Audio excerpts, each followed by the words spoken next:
and welcome to another episode of The Brand Called You, a podcast and video show which brings you leadership lessons, knowledge, experience from hundreds of successful individuals from around the world. If you're new to the channel, please subscribe so you won't miss a new episode. I'm your host, Frits Bussemaker, and today I'm delighted to have a conversation with Andrew Funk. Andrew, welcome to the program. Thank you for the opportunity to be here. Andrew, I assume we're calling you from your home. Yes.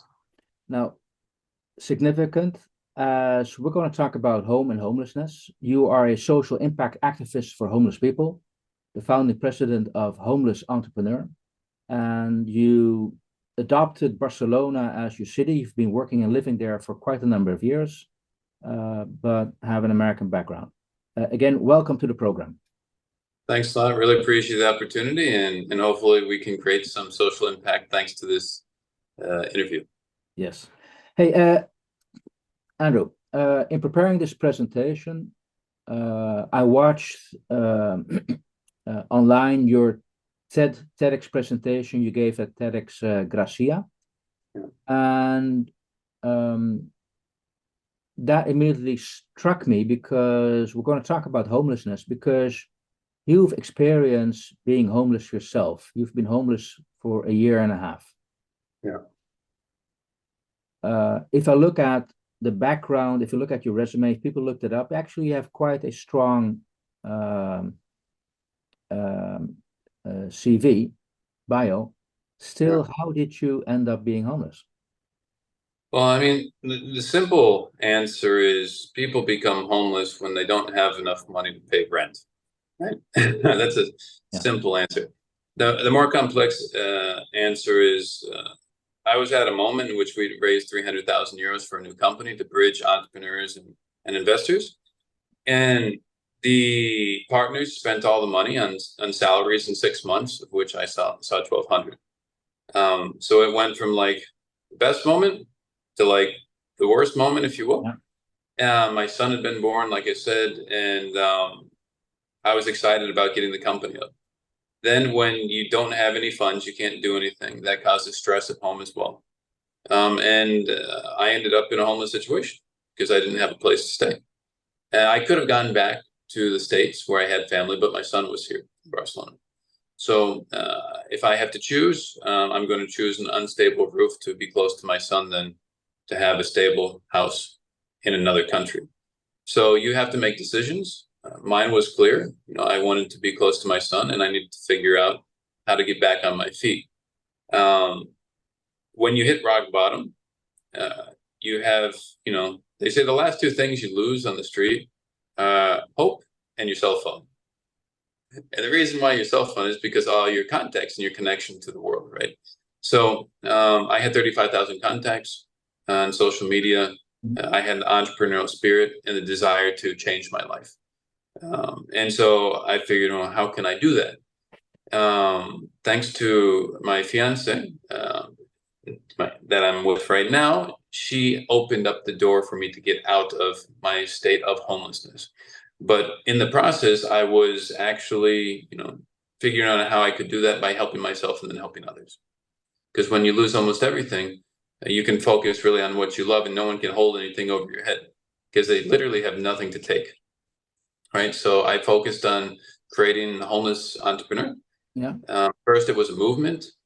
Obviously, the energy that I had was younger, more feisty, a bit angrier at the moment, and frustrated with myself in understanding. I did have this background. I have done a lot, and how did I end up in this situation? How do I get out of it?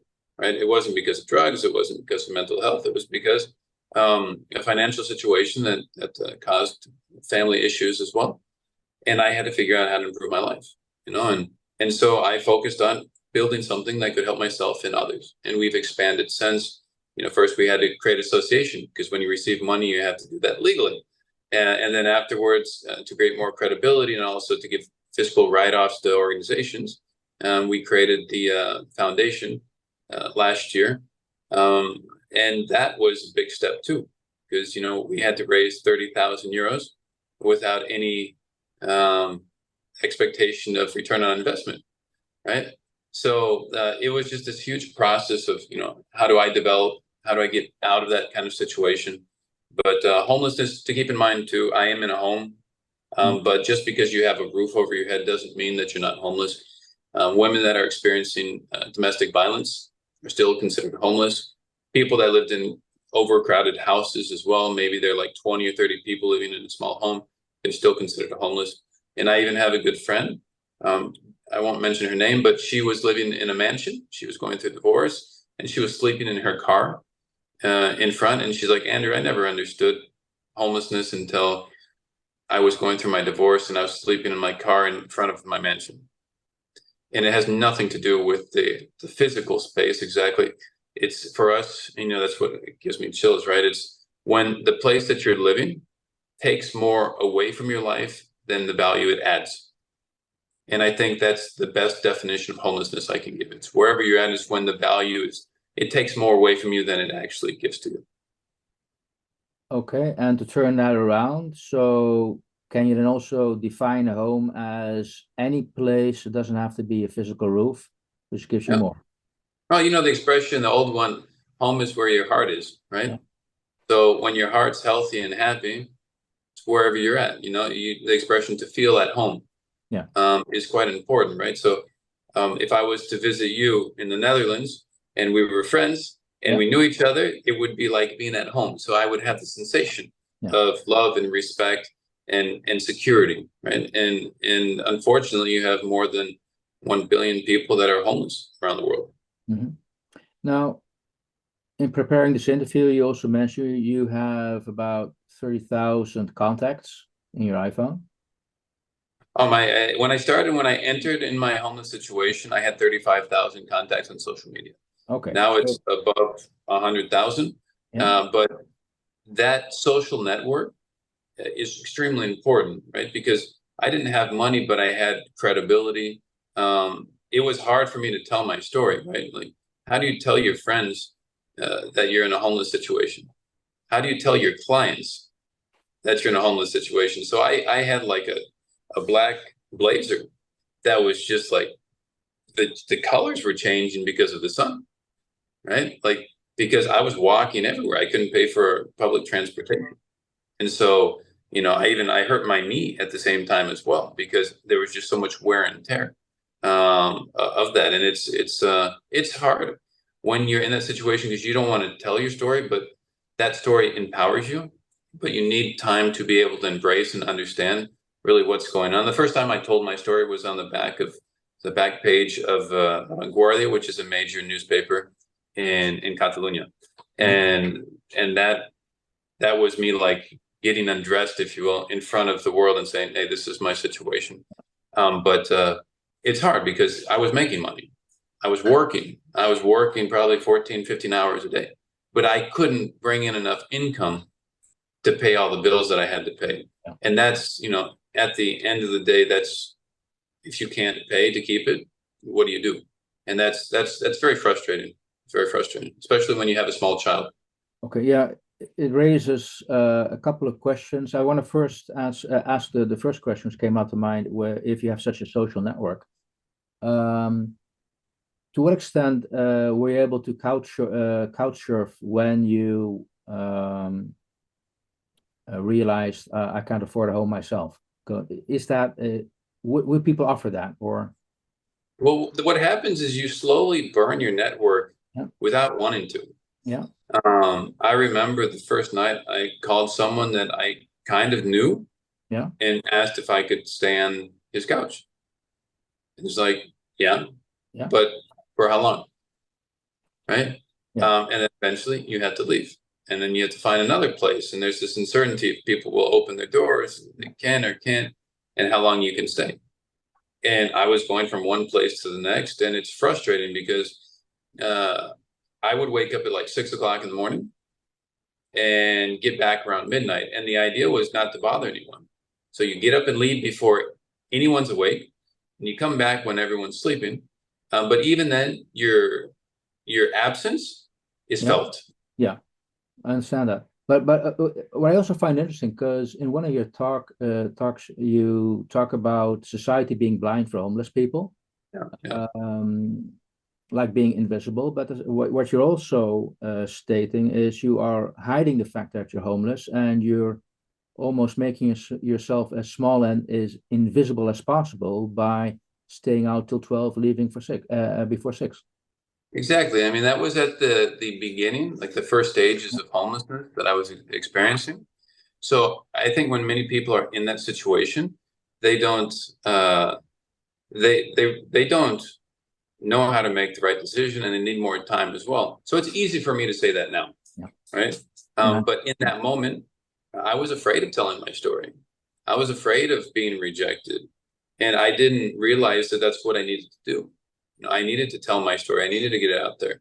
And they talk about homeless people being invisible, which is absurd because they're the most visible people. They're in the same place many times at the same time, constantly. You see them, but you don't really see them, which is why I say society is blind. Yeah. But that's, I think it's something that you have to experience.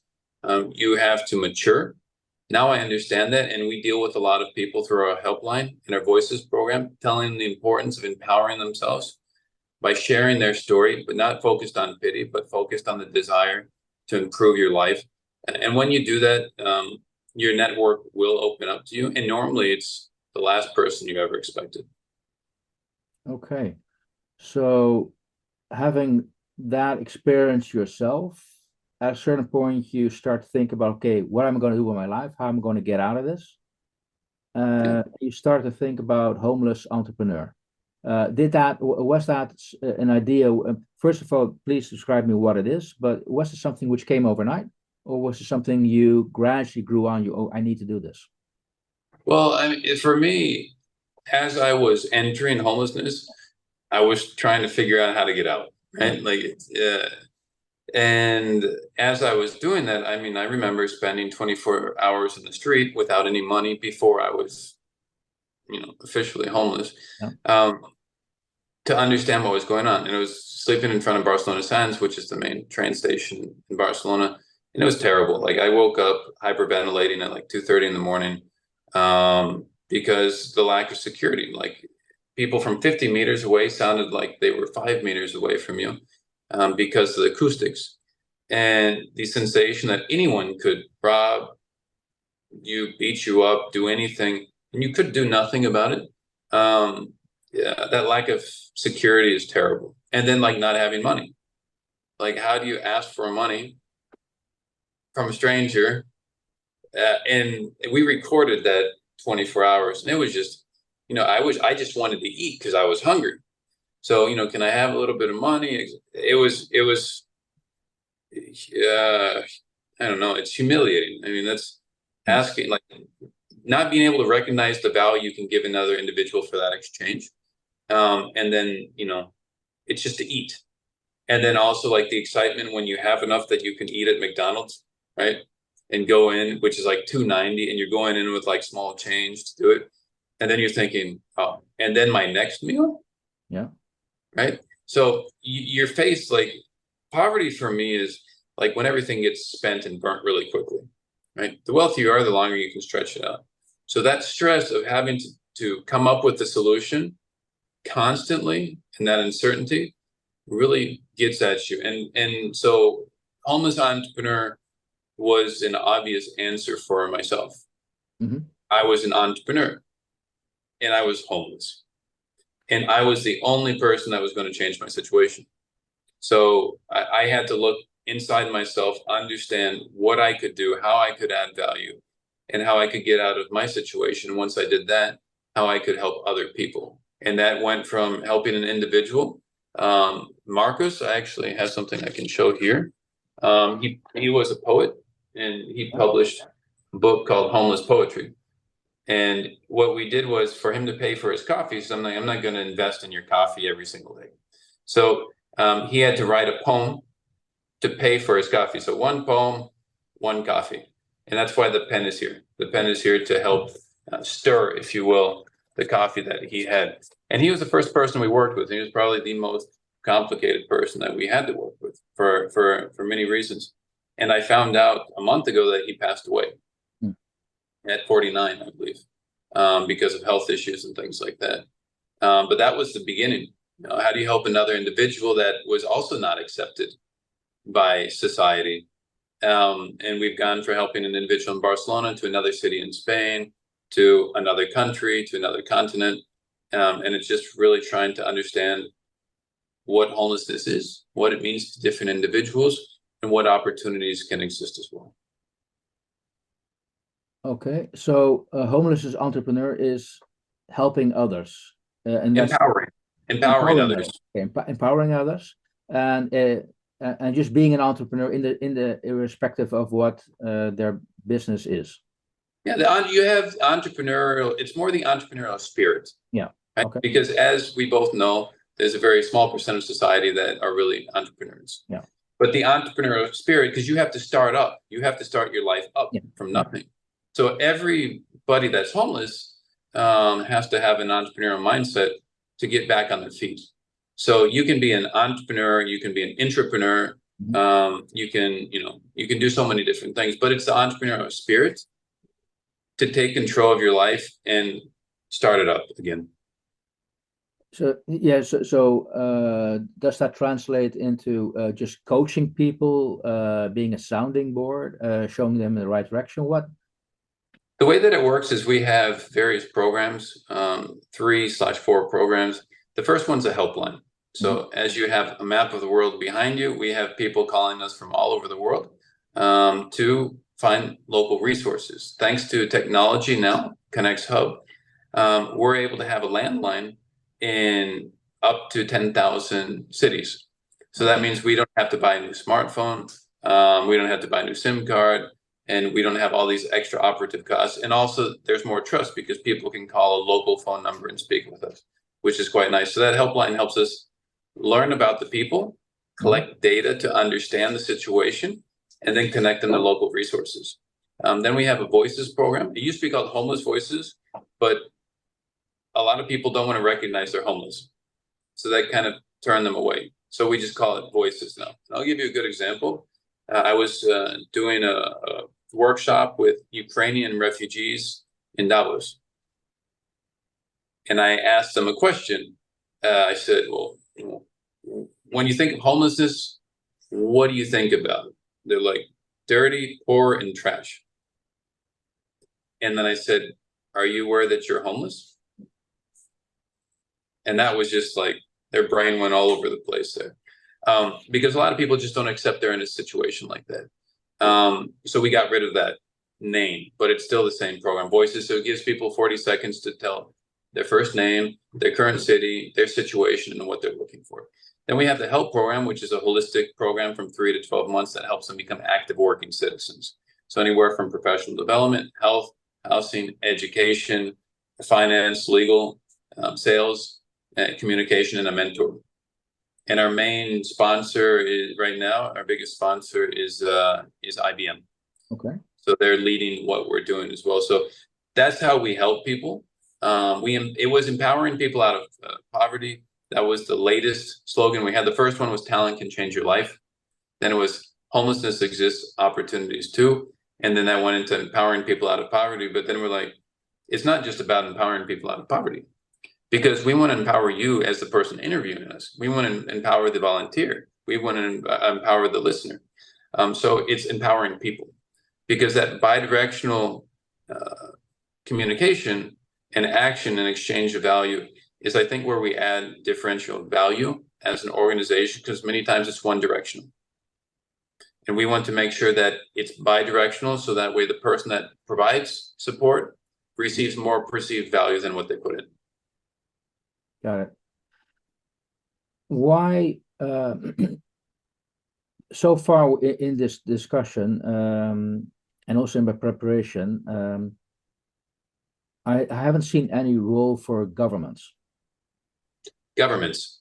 Yes. Okay. I was wondering, what's your take on governments protecting their own society, their own people? Well, the first thing is we have to understand their role and their current action plan, if you will. Yeah. Okay. If the government provided all the solutions, then I would not have been homeless, probably. Yeah. So the organization existed and was created because the solution did not exist. So the government was not providing the solution that we were creating. We have to keep in mind too that NGOs tend to be the volunteer arm of the governments doing work that they can't or don't want to do. And it's a way of reducing costs as well for taxpayers. But we've been allies of the High Commissioner's Office of Entrepreneurship for Spain. We've worked with city halls in Spain. We've spoken with country leaders. I had a very brief conversation with Antonio Guterres from the United Nations in Davos when I was there, and many other people. And government obviously plays a role, and PPPs, public-private partnerships, is key to what we do.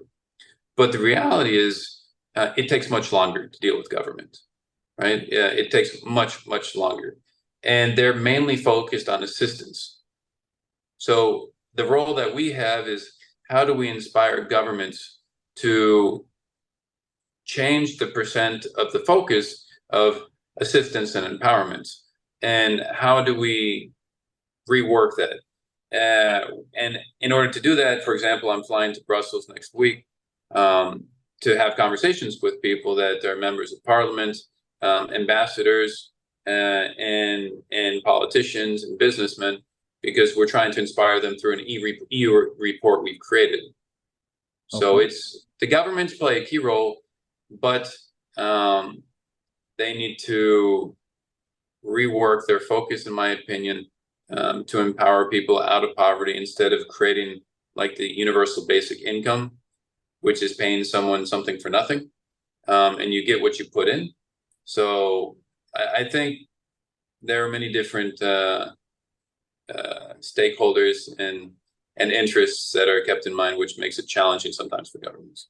But what I also hear you saying is you provide, I would say, subject matter expertise. You are an expert, and therefore, when you talk about this, it's authentic. It is something. So I also see that. I mean, governments generally do not, maybe unfortunately, hire homeless people. Look, hey, if we're going to do something about this, we need to understand what we're talking about. I mean, we're very good as society to talk about people, but not with people. Exactly. Yeah. Exactly. I think the way that you have to understand that most support for homeless people has been through religious organizations until the 70s. And then that worked into NGOs, but still with a strong influence of religious organizations. So inspiring the government to deal with homeless people is challenging when they represent such a small part of their voting base, right? So that's when you have to expand the terminology and let them understand what homelessness means, right? Because if you talk about 40,000 people in Spain, when they're, let's just say 40 million, more or less, it's not a big problem for them. And on top of it, if they don't vote, it's not, they're not constituents for them. So that means you have to get that group to have a voice and to vote. And then you have to find other groups that are interest groups that bring them into the conversation. I spoke at the Senate of Spain, and I went with two homeless entrepreneurs. One who was in a wheelchair that was homeless for 21 years in Madrid. And then he was, thanks to IBM support with IBM Skills Build, he was getting right training to professionalize his web page development and business. And then another person that was going to be receiving basic universal income from Spain. And so I had two people by my side, but I brought them with me. And I wanted them to have a voice. And it's important for us, instead of just putting a blanket with the logo of an organization and watch how the blanket grows, we need to give that pin, like the SDG pin you have, and see the face in the individuals and watch them grow as well. So I think the biggest challenge there is two things. One is the design. The current design needs to be improved. And also the investment of how and where the money is going. Because a lot of the NGOs base their decisions on where the money is going. And being a small organization, we had the luxury, when we had less money as we grow, of doing what we wanted to do. So like the EU report, we didn't look for an EU fund that was going to sponsor something and let's create the report. I looked at Europe, traveling around a lot, and I figured there's a problem between the balance of assistance and empowerment. So we need to create a report. So I'm not looking for like what the money's telling me to do. I'm thinking about where I think the money should go. And then right now we have 18 interns from around the world working on that report. We have there's very likely there's a woman from the European Investment Bank that will be supporting us as an advisor, and we're growing. But it's solving a problem that we perceive, not a problem that the government tells us we need to work on because the money's going there. So I think where the investment is going is important, and also the current design needs to be changed for sure. Okay, got that. It triggers me another thought hearing you speak. How do you find success? When are you satisfied with the work you're doing? Well, for me, every step forward is a successful moment, right? And obviously people go up and down, right? And, life is very long, right? So, that would be like, imagine if I'm going to say this before I answer directly. How many universities talk about the success rate of their graduates and how many are unemployed? None. So for us, success is when the person doesn't need the organization anymore, is when they participate actively because they want to.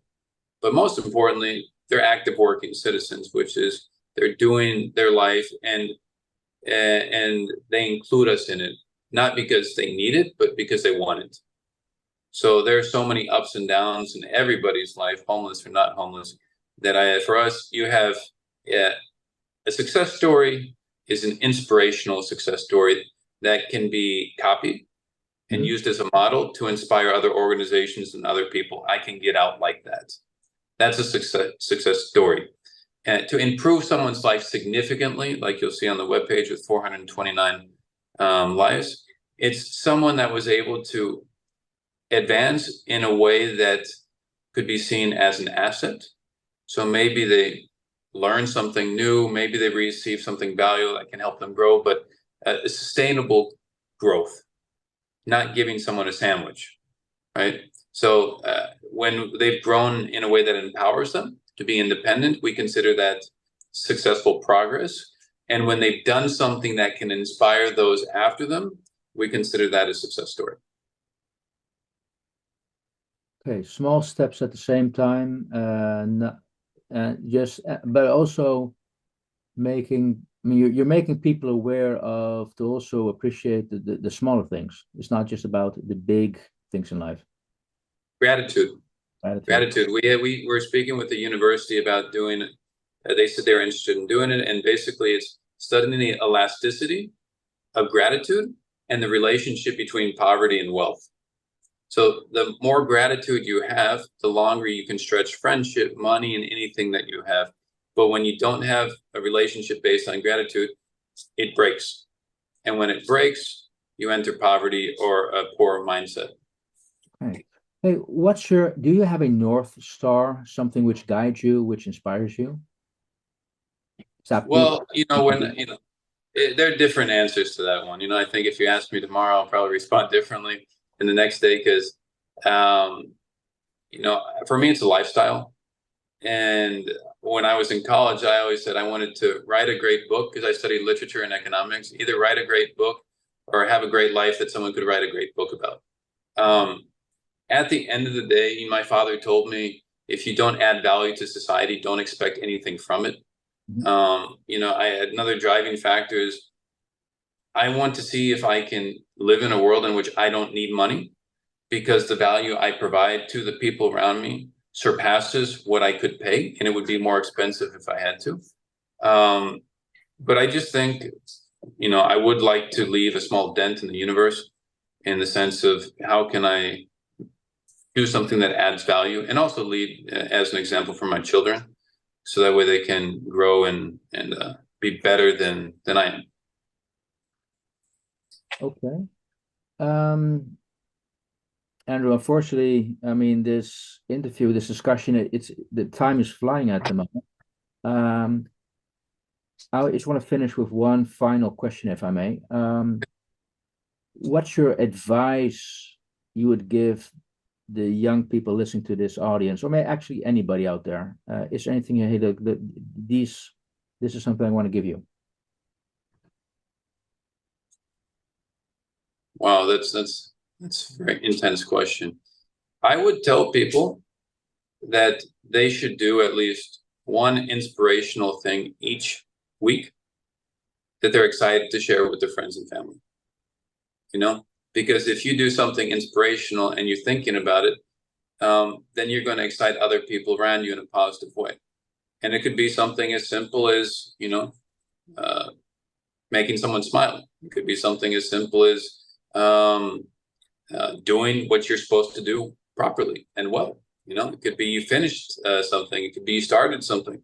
But I think if you think about how you can be more aware of your life and how you can contribute to society, you'll stop complaining and asking what other people can do for you, and you'll start thinking about what you can do for society, and that's much more satisfying, and I think the results will be much better too. So I just want to thank you, and remind everyone that the brand is yourself, right? You're your brand, and we have the opportunity to make it better. And thanks for bringing us into the conversation in your community. And if anyone wants to collaborate as a volunteer, a partner, a donor, please reach out to us. And we're only as good as our community. We hope we inspire people to join so we can help more people. And we'll make certain that people are able to connect you as easy as possible. I want to thank you again for your time. It's been a humbling and a rewarding experience listening to you talk about your own experience and how you're helping others. So again, thank you so much. Thanks, Fritz. Thank you for listening to the Brand Called You videocast and podcast, a platform that brings you knowledge, experience, and wisdom of hundreds of successful individuals from around the world. Do visit our website www.tbcy.in to watch and listen to the stories of many more individuals. You can also follow us on YouTube, Facebook, Instagram, and Twitter. Just search for the Brand Called You.